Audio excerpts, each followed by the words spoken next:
கூடி பதவி உயர்வு கொடுத்து சம்பள உயர்வு கொடுத்தும் கூட அதென்றும் வேண்டாம் என்று சொல்லி அது தேவையில்லை என்று சொல்லி தமிழ் மக்களுக்காகவும் தமிழ் மொழிக்காகவும் பல எழுத்துக்கள் வாயிலாக பல புரட்சிகள் செய்திருக்கின்றார், பல வேலைகள் செய்திருக்கின்றார். இந்த தமிழ் புலவர் தமிழர் தாயக பகுதியிலே இவ்வாறான ஒரு புலவர் புலமையுடன் இருந்திருக்கிறார் என்றால் அது பெருமைக்குரிய விடயம். அனைத்து தமிழ் மக்களுக்கும் பெருமைக்குரிய விடயம். சிங்கள மொழியில் இருந்த தேசிய கீதத்தை தமிழ் மொழிக்கு மாற்றி அதை புத்தகத்தில் அச்சிட்டு அனைத்து மாணவர் மத்தியிலும் இல்லை அனைத்து மக்கள் மத்தியிலும் கொண்டு சேர்த்தவர் என்றால் அது தமிழ் புலவர் நலதம்பி புலவர். முதல் புலவர் நல்லதம்பியவற்ற பூட்டி முதலாகத்தான் இது அவரை பற்றி கொண்டாடப்பட்டு கொண்டிருக்கிறது பொதுமக்கள் மத்தியில். உண்மையில் அவர் எங்களுடைய குடும்ப சொத்தாக இருந்தாலும் எங்களுக்கான முகவரியாக இருந்தாலும் இவர் உண்மையிலேயே ஒரு தேசிய சொத்து. இலங்கை தேசிய கீதத்தை தமிழில் மொழிபெயர்த்தார் என்பதை தவிர வேறு விதமான எந்த தகவல்களும் தமிழ் மக்களை சென்றடையவில்லை என்பதுதான் உண்மையில் கவலைக்குரிய விடயமாக இருக்கிறார். கட்டுரைகள் கவிதைகள் வாயிலாகவும் ஆராய்ச்சி கட்டுரைகள் வாயிலாகவும் தன்னை வெளிப்படுத்தி இருந்திருக்கிறார். அத்துடன் இலங்கை வானொலியில் பல விரிவுரைகளையும் கூட ஆற்றி இருக்கிறார். ஆனால் அது சார்ந்த ஆவணங்கள் நம்மிடம் இன்னும் கிடைக்கப்பெறவில்லை என்பதுதான் நமக்கு மிகவும் கவலைக்குரிய விடயமாக இருக்கு. அவரது குரலையாவது ஒரு முறை நாங்கள் கேட்டு விடுவோமா என்ற ஒரு சின்ன ஒரு நப்பாசை எல்லோர் குடும்பம் சார்ந்து அத்தனை பேர் மனதிலும் இருக்கத்தான் செய்கிறது.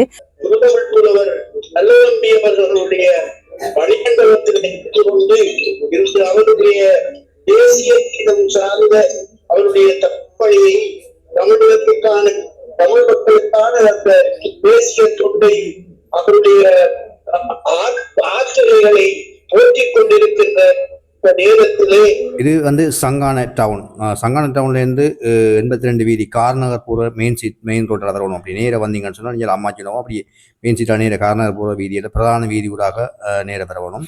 அப்படி நேர வரைக்கும் வந்து கோட்டை சங்கான அந்த கோட்டை இருக்குது. அப்படி கோட்டையை கழிஞ்சு அப்படி பிரதான வீதியால் நேர வந்தோன்று கேட்க பிள்ளையா கோயில் சித்தங்கனி பிள்ளையா கோயில் பார்த்தீங்கன்னா தெரியும்.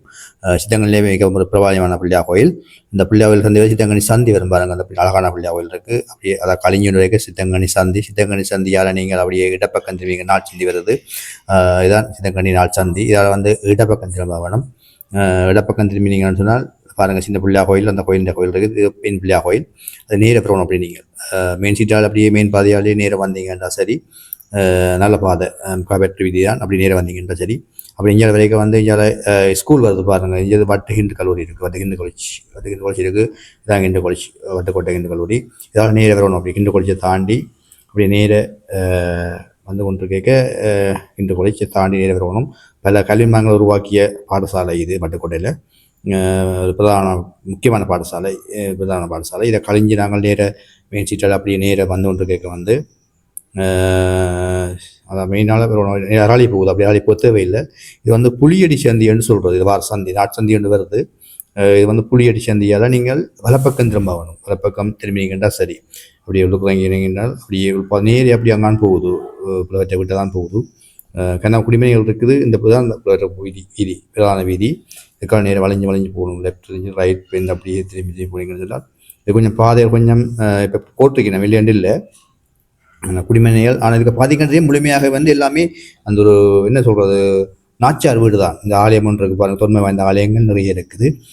அப்படி அங்கே போய்க்க நாச்சார் வீடு தான் கூடுதலாக இருக்குது. அடுக்கிறது அப்படியே புரட்சி இருக்கிறதெல்லாம் நாச்சார் வீடு பழைய காலத்து வீடு இருக்குது. இங்கே பார்த்தீங்கன்னு தெரியும். இதுதான் அந்த கண்ணையம்மன் கோயில். இந்த கண்ணையம்மன் கோயில்னு சொல்லி மிக வட்டுக்கோட்டையிலே பிரபலமான கோயில். பேசப்படும் அதாவது தொன்மை வாய்ந்த ஆலயம் உண்டு. இந்த வட்டுக்கோட்டை அம்மன் கோயில் இது இந்த கோயிலுக்கு ஆப்போசைட் அம்மன் பக்கமாக தான் இருக்குது. அந்த ஒழுங்கராய் பார்த்தீங்கன்னா இதான் ஒழுங்கு. இது நேரம் அப்படி அட்ட வீட்டுக்கு தான் போகுது. அவர் வாழ்ந்த வீட்டுக்கு பார்த்தீங்கன்னா தெரியும். இங்கே என்ன சொன்னால் இந்த பாதை கொஞ்சம் இதாக இருந்தாலும் ஆரம்ப காலத்தில் நல்லா இருந்துருக்கு போல இருக்குது. பார்க்க விளங்குது. பெரிய புளிய மரம் எல்லாம் நிற்கிது பார்த்தீங்கன்னா விளங்க. தமிழ் புலவர் நல்லதம்பி நினைவாலயம் முன்முகப்பு தோட்டம் பாருங்கள். பழையபடி இருக்க ஆரம்பத்தில் எப்படி இருந்ததோ அப்படி இருக்கிறது. மற்றது பெயிண்ட் தான் பண்ணிருக்கீங்க. வேறு ஒன்றும் இல்லை, மாற்றம் செய்யலை. அப்படியே இருக்குது பழைய ஒரு நாட்டின் கௌரவத்தையும் நாட்டின் மகிமையும் சொல்லுகின்ற இரண்டு விடயங்கள், ஒன்று தேசிய கொடி, மற்றொரு தேசிய கீதம். இந்த அதாவது இளைஞர் தேசிய கீதத்தை தமிழில் மொழிபெயர்த்து மக்களுக்கு, தமிழ் மக்களுக்கும் தமிழ் மொழிக்கும் பெருமை சேர்த்த புலவற்ற வீடு இதுதான். பட்டுக்கோட்டையில் இருக்குது பாருங்க, இப்படி என்ன அழகாக இருக்குன்னு சொல்லி. இது பழைய கால வீடு, ஆனால் புதுசாக பெயிண்ட் பண்ணியிருக்கேன். நம்ம அதை பாதுகாக்கிறதுக்காக பெயிண்ட் பண்ணியிருக்கிறோம். அந்த வீடு தான் நீங்கள் பார்த்து கொண்டிருக்கிறீங்க. மெயின் வாசல் இதுதான். இந்த உள்ள போய் பார்ப்போம் என்ன மாதிரி எப்படி இருக்குன்னு சொல்லி பார்ப்போம். முன்னுக்கு இந்த சிலையை வச்சுக்கணும் செய்து பாருங்க அப்படி இருக்குன்னு சொல்லி வேளாண் ரைட். ஓகே, எவ்வளோ போய் பார்த்தோம்னு சொன்னால் இன்னுக்கு வாசலே வந்து முழு தமிழ் புலவர் நல்லதம்பி அவர்கள் என்ன படம் தான் மேலே வச்சிருக்கு பாருங்க அப்படிங்கிறது. முழு தமிழ் புலவர் நல்லதம்பி புலவர் அவர்கிட்ட ஒரு படம் வந்து வச்சிருக்கு. தோட்டம் வந்து 13ஆம் தேதி 9ஆம் மாதம் 1896ஆம் ஆண்டு பிறந்திருக்கிறார். மறைந்தது வந்து 8ஆம் மாதம் 5ஆம் தேதி 1951ஆம் ஆண்டு இறைவனடி சேர்ந்திருக்கின்றார். உண்மையிலே இவர் அந்த இடப்பட்ட காலப்பகுதியில் நிறைய செய்திருக்கின்றார். தமிழுக்காகவும், தமிழ் மக்களுக்காகவும், தமிழ் மொழிக்காகவும் நிறைய அரும்பாடுபட்டிருக்கிறார் என்று தான் சொல்லப்படுகிறது. அந்த வரலாறு கூட சொல்லப்படுகின்றது. அப்படித்தான் இவர் அவர் சிறிய செய்து வச்சிருக்கணும். யாழ்ப்பாணம் வட்டுக்கோட்டை முதுத்தமிழ் புலவர் முருகுப்பிள்ளை நல்லதம்பி அவர்கள், அவரது இல்ல துணைவியார் நல்லதம்பி தங்கரத்தினம் ஆகியோரின் நினைவு பீடம். முது தமிழ் புலவர் 126வது அகவை ஞாபகத்த மணிமண்டபம், முருககணம், கண்ணகி அம்மன் கோவிலடி, வட்டுக்கோட்டை, வட்டுமேற்கு வட்டுக்கோட்டை. மேல் அவர்களால் இது இந்த சிலை உருவாக்கப்பட்டது. இங்கே நினைவாலயமாக திறந்து வைக்கப்பட்டது. நாங்கள் பார்த்து கொண்டிருக்கோம். ஓகே, அதோட மேலே பார்த்தோம்னு சொன்னால் பாருங்கள், அவற்றை இல்லத்தை வந்து பார்ப்போம். இது வந்து நான் நினைக்கிறேன் நாச்சியார் வீடு. நாச்சியார் வீட்டை வந்து அப்படியே அவர் இருந்த காலப்பகுதியிலிருந்தே அப்படியே பெயிண்ட் பண்ணி இருக்க வேண்டிய மற்றும் எந்த மாற்றமும் செய்யவில்லை. அதில் அப்படி பெயிண்ட் பண்ணி சில இந்த டச்சப் ஏரியாஸே இருக்கணும், அப்படியே இருக்குது பாருங்க அப்படின்னு சொல்லி. ஓகே, அப்படி இருக்குது. அது அவர்கிட்ட ரூம்னு சொல்லப்படுறது. அவர் இருந்த ரூம்னும் அவர் உறவினரால் சொல்லப்படுறது. அது நேர உள்ள ரூமை பார்த்தீங்கன்னா சரி. ஒரு புலவர் ஒரு நல்ல படத்தை பாருங்க அப்படி கண்டது. இடக்காலத்தில் இருந்த படம் இது. Right, okay. முதுத்தமிழ் புலவர் நல்லதம்பி புலவின் துணைவியார் தங்கரத்தினம். இந்த பாருங்க பிரிக்கிறது. அவாவும் ஒரு கண்டிப்பான ஒரு படித்த ஒரு மிக ஒரு சித்திர நேற்று கூட கூறப்பட்டது. இதுதான் இடக்கால படம் பாருங்க. இதுதான் ரைட், ஓகே. இதுதான் அவர் இருந்த ரூம். அவற்ற ரூம்னு சொல்லப்படுறது. இதுக்கு 2 அலமாரியர் இருந்ததை ஆரம்பத்திலே காணாமல் போய்விட்டு என்று உறவினர் கூறுகின்றார்கள். இப்போ பெயிண்ட் பண்ணியிருக்கிற நீட்டாக அர்த்தமாக அப்படியே அந்த ரூம் அப்படி இருக்குது. அந்த சின்ன சின்ன வேரியா செய்தால் அப்படியே பண்ணிருக்கு. அது ஃபோட்டோஸ் வச்சு மற்ற படங்களை பிரேம் பண்ணி நீட்டாக வச்சிருக்கிறேன் பாருங்க. அப்படி கண்டது இந்த தமிழர் பாரம்பரியங்களில் கூட வர வேண்டியது ஒன்று வரலாறு ஒன்று தமிழருக்கு கிடைத்த பெரும் பொக்கிஷமாக இருக்கின்றது. ஓகே, அவர் இது நல்லதம்பி புலவர் முது புலவர் அவர்கள் இந்த படம் அவரை ஏற்ற படம். இது அவற்ற ரூம். இப்படி அங்கே போனோட்டா கோல் அப்படி வரட்டும். Right, okay. கோல் பார்த்தீங்கன்னா ரைட், ஓகே. இது இன்னொரு ரூம் இருக்கு இங்கால. Right, okay. அப்படியே அவற்றை நிலமாலயம் தான் இது. அவருக்காக நிறுவப்பட்டது. நேற்று கூடி இந்த நிகழ்வு நடந்தது. இங்கே 3வது 4வது இந்த தலைமுறையில் வந்து அந்த நிகழ்வு செய்திருந்தார்கள்.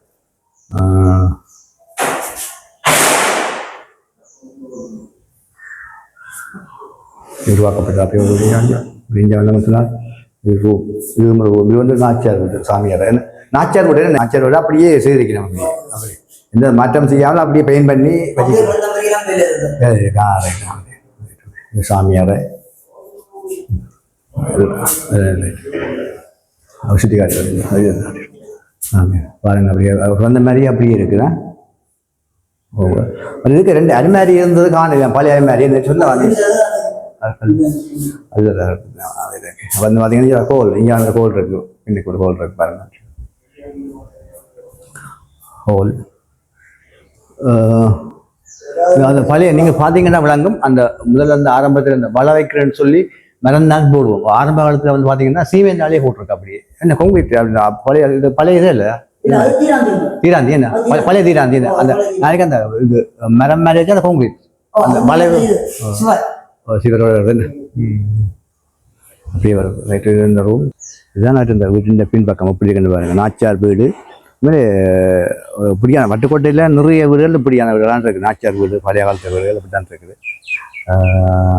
அதை பார்த்தீங்கன்னா இங்கால கிணறு இருக்குது பாருங்கள். இது வந்து ஆரம்பத்திலே வெட்டப்பட்ட கிணறு, அது அப்படியே இருக்குது நினைக்கிறேன். இடையில புனரமைச்சிருக்கிற வந்து சும்மா. மற்றபடி இந்த கிணறு வந்து ஆரம்பத்திலே வெட்டப்பட்டது கூறப்பட்டது. சரியான தகவல் தெரியாது எனக்கு. என்ன மாதிரி பாருங்கள், கிணறு பார்க்கவே தெரியுது. அப்போ பழைய காட்டு பாருங்கள் எப்படி இருக்குது கிணறு.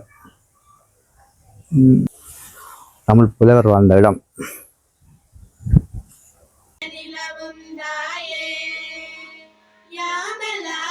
ஒரு கருணையனை பயந்தகளில் கொள்சைகளினவே இயலொரு பிளவுகள் தமையறவே சிரோன் மணி வாழ்வுரு பூமணி நமோ நமோ தாயே நம் ஸ்ரீலங்கா நமோ நமோ நமோ நமோ தாயே.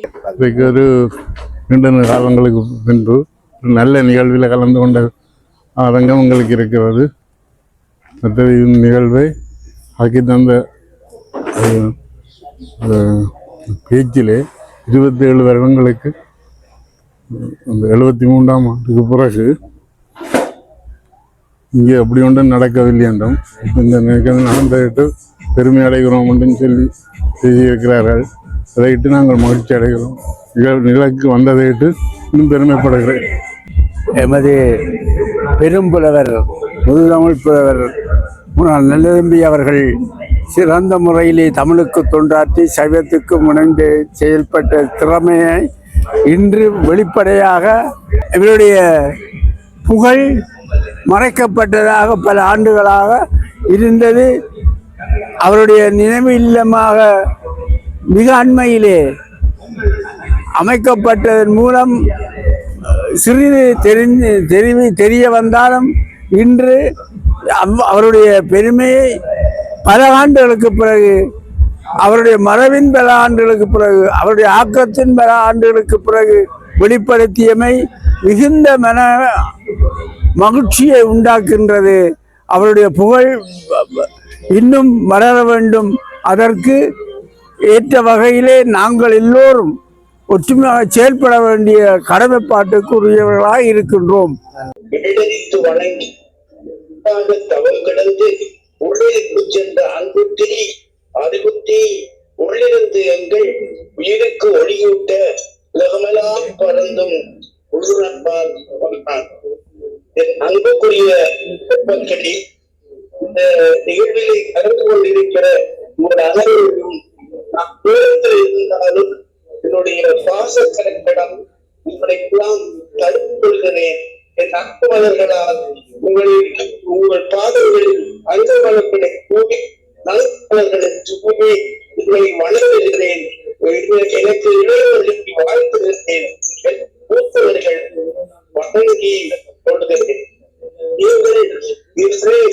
இந்த மணித்திருப்பத்தை என்னுடைய தந்தையார் முதுதமிழ் புலவர் நல்லதம்பி அவர்களுடைய மணிமண்டபத்தில் கொண்டு இன்று அவருடைய தேசிய கீதம் சார்ந்த அவருடைய தப்பணியை தமிழகத்துக்கான தமிழ் மக்களுக்கான அந்த தேசிய தொண்டை அவருடைய ஆற்றல்களை போற்றிக் கொண்டிருக்கின்ற நேரத்திலே நான் பதிவுகள் மட்டும் நேரம் கருதி சொற்கள் கருதி மிக சுத்தமாக கூறி செல்ல விளைகிறேன்.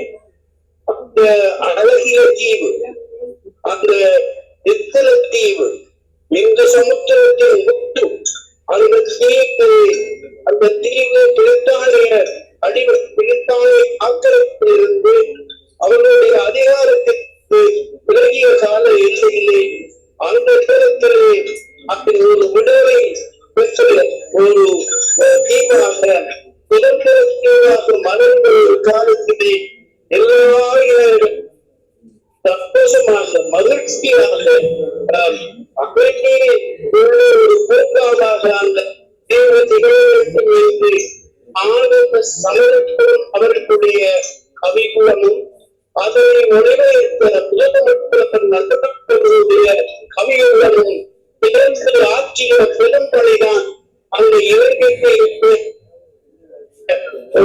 ஒரு தேசிய கீதமாக பலன் இருக்கிறது. உண்மையிலே எல்லா வளங்களும் அத்தனை வளங்களும் உழைக்கின்ற ஒரு புதிய ஒரு அழகிய தீவு.